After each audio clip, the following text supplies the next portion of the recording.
If a life can have a theme song, and I believe every worthwhile one has, mine is a religion, an obsession or a mania, or all of these, expressed in one word: individualism.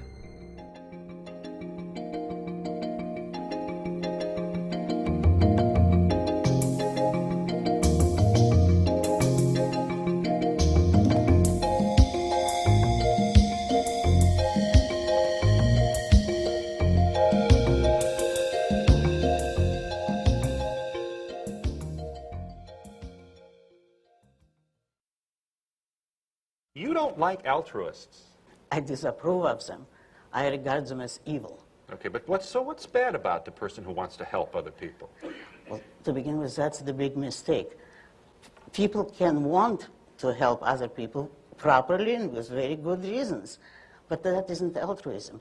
Altruism doesn't mean merely helping people.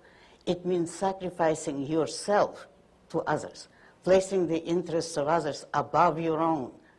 It's the self-sacrificing person who is an altruist. And what's wrong with that? What's wrong with committing suicide? What's wrong with giving up life? And why is the happiness of another person important and good, but not your own? To sacrifice for your loved one is, in many cases, then, a misnomer. If you love your husband or wife, and you have to, let us say, select between spending money for your spouse if he's ill, or going to a nightclub. It's not a sacrifice to spend money for your spouse if he or she is your value. That is what you want to do. I see. But if you let, for instance, your husband die in order to save the neighbor's husband or your wife, that would be altruism. What is self-sacrifice? You say that you do not like the altruism by which we live. You like a certain kind of Ayn Randist selfishness. I would say that I don't like is too weak a word. I consider it evil. And self-sacrifice is the precept that man needs to serve others in order to justify his existence, that his moral duty is to serve others. That is what most people believe today. Well, yes, we're taught to feel concerned for our fellow man, to feel responsible for his welfare, to feel that we are, as religious people might put it, children under God and responsible one for the other. Now, why do you rebel? What's wrong with this philosophy? But that is what, in fact, makes man a sacrificial animal. That man must work for others, concern himself with others, or be responsible for them. That is the role of a sacrificial object. I say that man is entitled to his own happiness and that he must achieve it himself, but that he cannot demand that others give up their lives to make him happy. I want to help people. I want to do good for other people. What's so bad about that? Nothing. If you do it by your own choice, and if it's not your primary aim in life, and if you don't regard it as a moral virtue. On those conditions, it's fine to help people if you want to. Why can't I think of it as a moral virtue? I mean, can't I take some vows for myself for doing all these good things? Because that would be cannibalism. Because that would mean that you preach altruism, which means not merely kindness, but self-sacrifice. It means that you place the welfare of others above your own, that you live for others for the sake of helping them, and that justifies your life.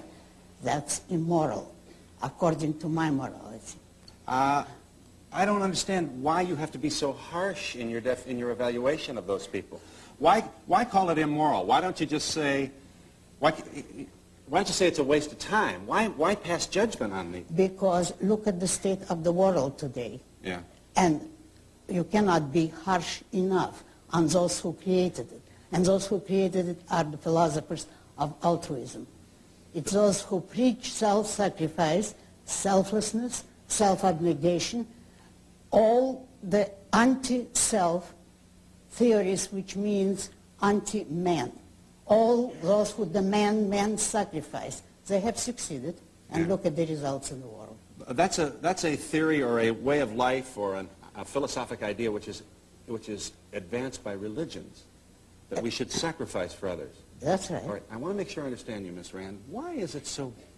I'm still not quite sure why you're so harsh on those who would sacrifice for other people. Because I look at them. Just look at them. Because they don't hesitate to sacrifice whole nations. Look at Russia. Communism is based on altruism. Look at Nazi Germany.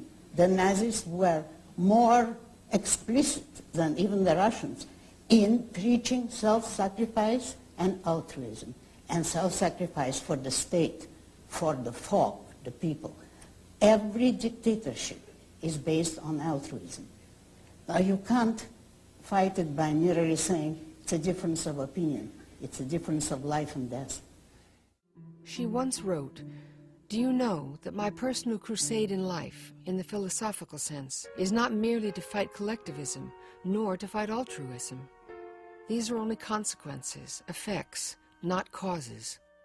I am out after the real cause, the real root of evil on earth, the irrational." Maybe you've heard it. Happiness comes from making other people happy. Oh yes, I've heard it. Who hasn't heard it? And that's the trouble. Let's aim at the day when people will not hear it anymore.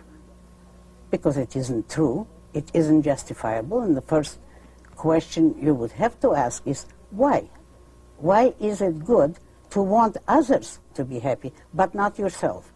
And I suppose you will be told that, well, but they will work for your happiness and not their own. Well, it's like an exchange of Christmas presents that neither party wants, but that you have to exchange presents and you're not allowed morally to do something for yourself.